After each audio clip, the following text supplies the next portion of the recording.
રાજવી ઓ રાજવી નેમીએ શર્ટ કરીને સાત યાત્રા કરી છે ને એટલે પાછળા પછી અમે નિશાળા પૂછવા જઈએ છે. તારે આવવું છે? હા, મારે આવવું તો છે પણ હજી મારું જમવાનું બાકી છે. પણ પાઠશાળાથી પાછા આવતા તો 8:30 થઈ જશે.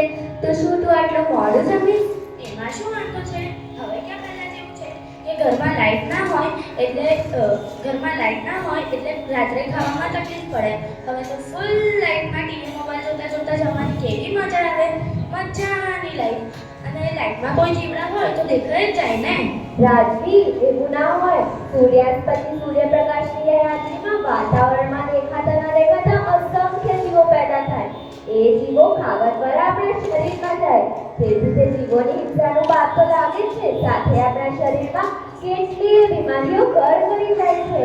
હા, પણ એવું તો શું થાય કે સૂર્યની હાજરીમાં સૂક્ષ્મજીવો ના હોય? સૂર્યપ્રકાશમાં અલ્ટ્રાવાયોલેટ કિરણો અને ઇન્ફ્રારેડ કિરણો હોય છે, જે વાતાવરણને સૂક્ષ્મ જીવાણુઓથી મુક્ત રાખે છે. સૂર્યની ગેરહાજરીમાં વાતાવરણમાં પેદા થતા અગણિત જીવોને કારણે જ રાત્રિભોજનને મહાપાપ માનવામાં આવ્યું છે.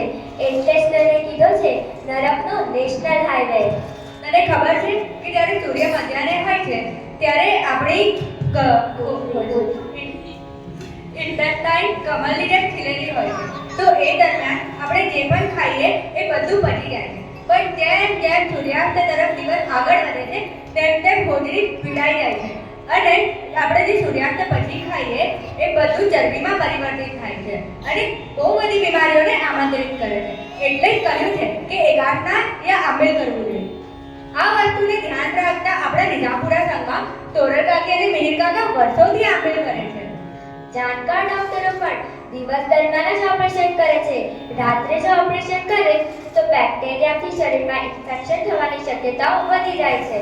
હા, મને યાદ આવ્યું કે પપ્પાને જ્યારે પેટમાં ગડબડ હતી ત્યારે ડૉક્ટરે પણ કીધેલું કે રાત્રે ખાધા પછી સૂતા પહેલા 3-4 કલાકનો સમય રાખો. હા, પણ કદાચ ઘરે જવામાં મોડું થાય તો રાત્રે તો ખાવું જ પડે ને.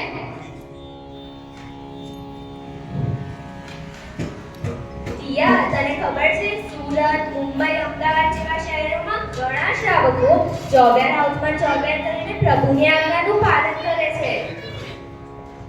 અરે, બીજા બધા શહેરોની શું વાત કરો છો? આપણા વડોદરા અને એનાથી વિશે આપણા નિઝામપુરા સંઘમાં મોટી કંપનીમાં ઉચ્ચ હોદ્દા પર કામ કરનાર આકાશ કાકા રોજે સવાર સાંજનું ટિફિન લઈ જાય છે અને ઓફિસમાં જ ચોગિયાર કરે છે. ઓ, ધન્ય છે આકાશ કાકાના આ નિયમમાં સહાય કરતાના પરિવારને. હિન્દુ શાસ્ત્ર માર્કંડ પુરાણમાં પણ એવું લખ્યું છે કે રાત્રે ખાવું એ માંસ ખાવા બરાબર છે અને રાત્રે પીવું એ લોહી પીવા બરાબર છે. પણ સૂર્યાસ્ત પહેલા ખાઈ લઈએ તો ભૂખ ના લાગે? રાજવી, જો કોઈ મહાત્મા 100 થી વધુ વાર માસક્ષમણ કરે, 6 વાર 6 મહિનાના ઉપવાસ કરી પ્રસન્નતાથી ઉગ્ર વિહાર કરે, પૂજ્ય આચાર્ય ભગવાન શ્રી હેમબલમસુરી મહારાજ સાહેબ આજીવન માત્ર 3-4 દ્રવ્ય વાપરી રોજ ગિરનાર મહાદેવની યાત્રા કરે, તો શું આપણે રાત્રે ખાધા વગર ના રહી શકીએ? થોડા દિવસની પ્રેક્ટિસ કરીએ તો રાત્રે ક્યારેય ભૂખ ના લાગે. હા, હવે મને ધીરે ધીરે સમજાઈ રહ્યું છે. તને ખબર છે હમણાં થોડા સમયથી તો ફોરેનમાં પણ ઇન્ટરમિટન્ટ ફાસ્ટિંગની વાત આવે છે. એટલે શું? એમાં 14 કલાક ખોટીનાથના ફાસ્ટિંગ હોય છે. એટલે શું થાય? આપણે રોજ ચોગિયાર કરીએ અને નવકારથી કરીએ એટલે એમાં ઓટોમેટિકલી ખોટીનાથના ફાસ્ટિંગ તો થઈ જાય ને. આપના સંઘમાં પણ ઘણા વર્ષોથી એક ભાઈને એસિડિટીનો પ્રોબ્લેમ હતો. તેમને રાત્રિભોજન ત્યાગ કર્યો અને એમનો પ્રોબ્લેમ દૂર થઈ ગયો. રાત્રિભોજન સંચયમાં પણ કહ્યું છે, ઉત્તમ પશુ પંખી રાત્રે ટાળે ભોજન ટાળો. તમે તો માનવ નામ ધરાવો, કેમ સંતોષ માણો રે? રાત્રે ભોજનમાં જૂ આવે તો જલોદર થાય, કીડી આવે તો બુદ્ધિનો નાશ થાય, માખી આવે તો વોમિટિંગ થાય, કરોડી આવે તો કોઢ રોગ થાય અને ગળામાં વાળ આવે તો સ્વરભંગ થાય. યોગશાસ્ત્રોમાં પણ કહ્યું છે રાત્રિ ભોજન કરનારને ઘુવડ, બિલાડી, સાપ, ભૂંડ વગેરે યોનિમાં જન્મ લેવો પડે છે. રાત્રિભોજનના ત્યાગથી અસંખ્ય જીવોને અભયદાન મળે છે અને શ્રેષ્ઠ રૂપ, દીર્ઘાયુષ્ય, આરોગ્ય અને પ્રશંસનીયતા મળે છે. મનોવાંછિત ફળ આપવા માટે અહિંસા એક કામધેનુ સમાન છે.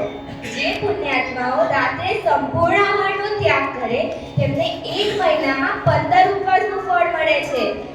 સૌકાશીથી સૂર્યાસ્ત સુધી ખાઈને પણ આપણને પૂજ્ય હંસરત્ન મહારાજ સાહેબની જેમ 6 મહિનાના ઉપવાસનું ફળ મળે તો શું ખોટું? હા, હવે મને ધીરે ધીરે બરાબર સમજાઈ ગયું છે કે રાત્રે ખાવામાં કેટલું ભયંકર પાપ લાગે. અરે, અને હવે હું ચોક્કસ પ્રયત્ન કરીશ રાત્રે નહીં ખાવાનો. તમે બધા પણ કરશો ને?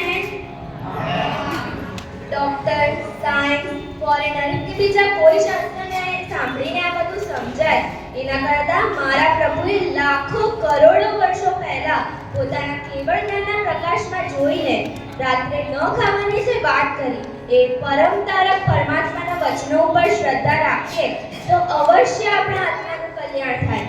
આ ભવ પરભવ સુધરે, પુણ્યનું જબરજસ્ત ઉપાર્જન થાય અને સાથે બાય પ્રોડક્ટમાં તન મનની પણ સ્વસ્થતા જળવાઈ રહે. બીજાપુરાની સંઘમાં લગભગ કોઈ રાત્રિ ભોજન કરતું જ નથી, ખરું ને?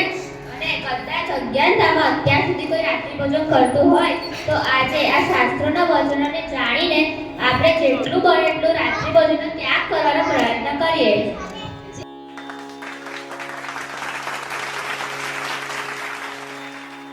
5 મિનિટ વહેલું ભોજન સાચવશે આપણા સૌનું પાચન. ભૂખ પર રાખો થોડું નિયંત્રણ, આપો સુખી પેટના આમંત્રણ. બીપી શુગર રહેશે અંકુશ, પાચન તંત્ર થશે મજબૂત. વજન નિયંત્રણમાં કરે સહાય, રાત્રિ ભોજન ત્યાગ છે એવો ઉપાય. કહે સૌને જ્ઞાની વિજ્ઞાની, કેવળ જ્ઞાનીની વાણી જાણે. રાત્રિ ભોજન ન કરીએ કદી, જેમાં પાણી જાણે લોહીની નદી. We are all proud Jain, so while let all our devotion go in vain, let us all decide from inside to eat only till the sun shines. એટલે જ કહું છું, રાત્રિ ભોજન છોડો તત્ક્ષણ.